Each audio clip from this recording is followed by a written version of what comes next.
قال رحمه الله: فصل: نسبه صلى الله عليه وسلم بعد عدنان.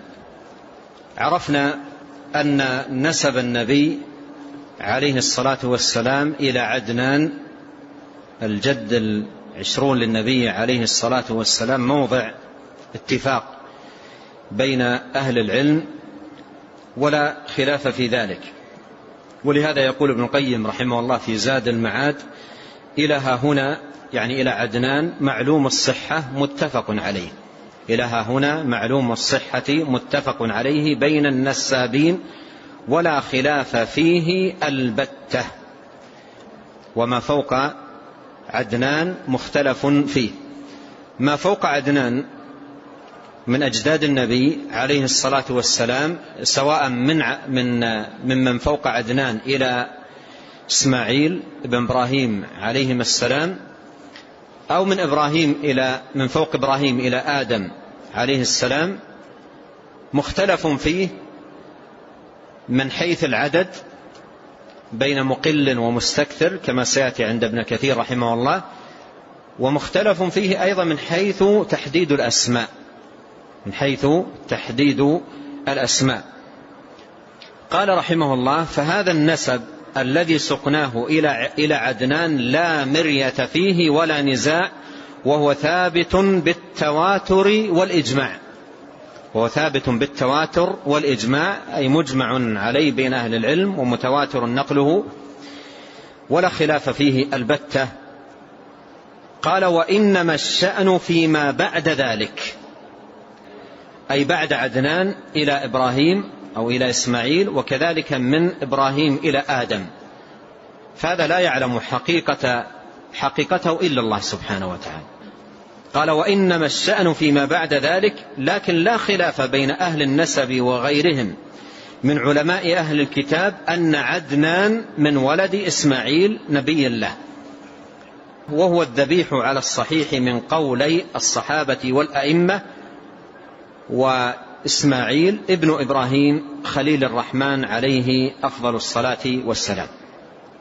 أيضا هذا محل اتفاق أن عدنان من ولد إسماعيل ابن إبراهيم عليهما السلام، لا خلاف في ذلك.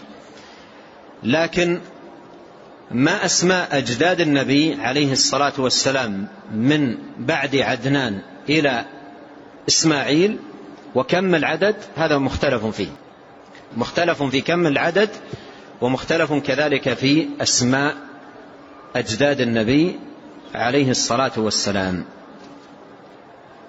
قال رحمه الله: وهو الذبيح، أي إسماعيل، وهو الذبيح على الصحيح من قولي الصحابة والأئمة. قال ابن القيم رحمه الله تعالى في كتابه زاد المعاد: وهو الذبيح على القول الصواب، وهو أي إسماعيل الذبيح على القول الصواب عند علماء الصحابة والتابعين ومن بعدهم. وأما القول بأنه إسحاق فباطل بأكثر من 20 وجها.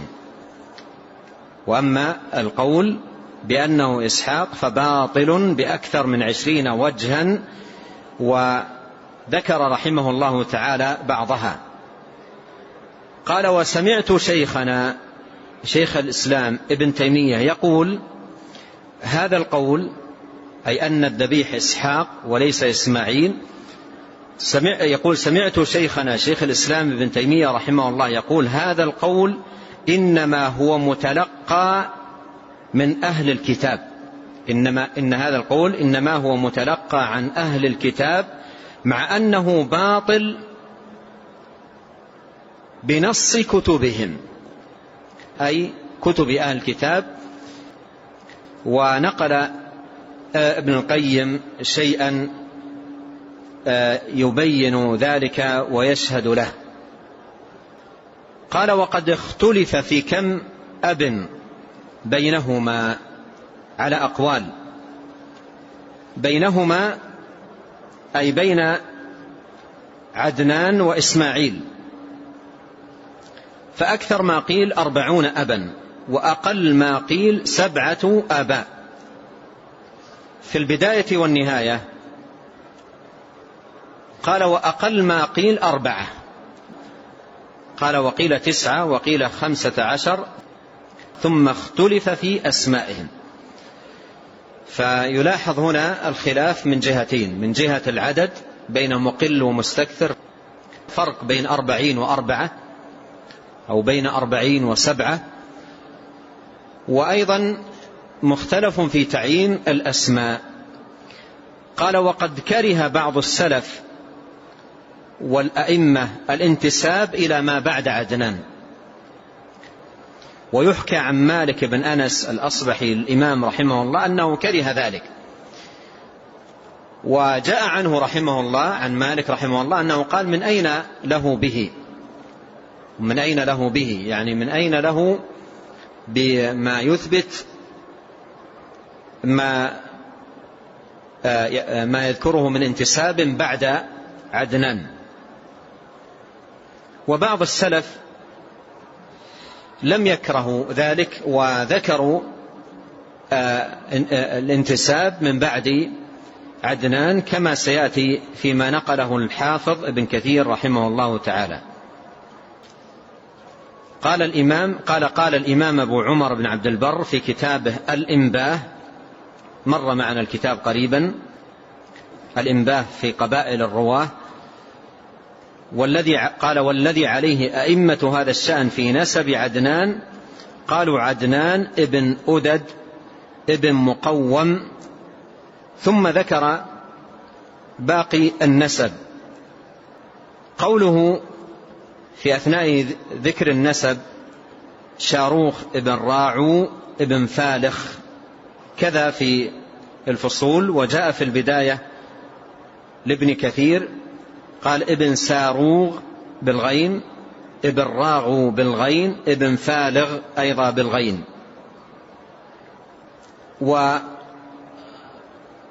وقوله عن خنوخ وهو إدريس النبي صلى الله عليه وسلم فيما يزعمون والله أعلم، قال وهو أول بني آدم أعطي النبوة بعد آدم وشيث. قال وأول من خط بالقلم، وهو أول من خط بالقلم أي إدريس. وهذا يروى فيه حديث لا يثبت، رواه الحكيم الترمذي في نوادر الأصول. وكتاب نوادر الأصول للحكيم الترمذي مظنة للأحاديث الضعيفة. والألباني رحمه الله أورد الحديث في السلسلة الضعيفة برقم 1936 وقال ضعيف جدا. لما ذكر هذا النسب قال هكذا ذكره محمد بن إسحاق بن يسار المدني صاحب السيرة وغيره من علماء النسب. وعلى كل عرفنا أن هذا موضع خلاف بين أهل العلم، ومن أئمة السلف من كره الانتساب بعد عدنان، لأنه ليس هناك أشياء بينة يبنى عليها، بخلاف إلى عدنان فإنه ثابت بالتواتر والإجماع كما ذكر ذلك ابن كثير رحمه الله تعالى. ثم قال وقد نظم ذلك أبو العباس عبد الله بن محمد الناشي المعتزلي في قصيدة يمدح فيها رسول الله صلى الله عليه وسلم. فأبو العباس الناشي من المعتزلة، وله من أباطيل المعتزلة وأضاليلهم الشيء الكثير، وأهل العلم في ردهم على المعتزلة يذكرون بعض أقوال أبي العباس الناشي الباطلة ويناقشونها ويبينون ما فيها من بطلان. وأبو العباس له قصيدة تتكون من 77 بيتا ساقها بتمامها أبو عمر كما ذكر الحافظ ابن كثير، أبو عمر أي بن عبد البر. قال وشيخنا في تهذيبه، شيخنا أي المزي، والمراد بتهذيبه أي كتابه تهذيب الكمال، هو كتاب مطبوع ومعروف عند طلاب العلم. قال وهي قصيدة بليغة، هكذا وصفها ابن كثير. وأيضا ابن كثير رحمه الله تعالى ساق القصيدة بتمامها في كتابه البداية والنهاية ومدحها، وهي كما ذكرت تقع في 77 بيتا، صدرها قوله مدحت رسول الله أبغي بمدحه وفور حظوظي من كريم المآرب. وما من شك أن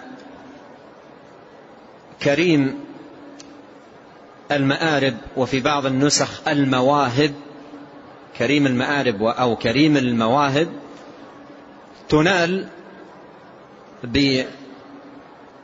بالإخلاص للمعبود والطاعة للرسول، لا تنال إلا بهذين الأمرين، بالإخلاص للمعبود سبحانه وتعالى واتباع الرسول الكريم صلوات الله وسلامه عليه.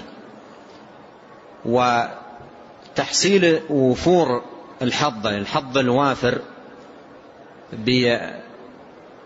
بسياق مدح للنبي عليه الصلاة والسلام يذكر فيه نسبه عليه الصلاة والسلام، فهذا وحده ليس كافيا إن سلم من المغالاة، فهو وحده ليس كافيا في نيل وفور الحظ والنصيب من المواهب الربانية والعطايا الإلهية والمنح من الله سبحانه وتعالى، بل هذا باب لا بد فيه من إخلاص للمعبود ومتابعة للرسول الكريم عليه الصلاة والسلام. والقصيدة وعدد أبياتها كما ذكرت 77 بيتا، ذكر فيها أسماء أجداد النبي عليه الصلاة والسلام إلى آدم، وكل جد من أجداده يذكر له بعض الصفات، فيذكر كل جد باسمه ويذكر لكل جد صفة أو أكثر من الصفات. وعرفنا أن عدد الأجداد مختلف فيه قلة وكثرة، والأسماء مختلف فيها أيضا قلة وكثرة، فذكر ذلك مبني على أمر كرهه بعض السلف وهو الانتساب من بعد عدنان، فضلا عن أن يذكر لكل جد صفة أو صفات ومدائح لكل جد من أجداد النبي عليه الصلاة والسلام إلى آدم، فيسمي كل جد ويذكر لكل جد صفة أو أكثر من صفاته. وعلى كل حال من ناحية علمية مؤصلة، نسب النبي عليه الصلاة والسلام إلى عدنان ثابت لا ريب فيه، وما بعد ذلك من ذكر لأسماء موضع خلاف، وذكر للأوصاف والأعمال أو نحو ذلك، هذا أيضا محل نظر من باب أولى.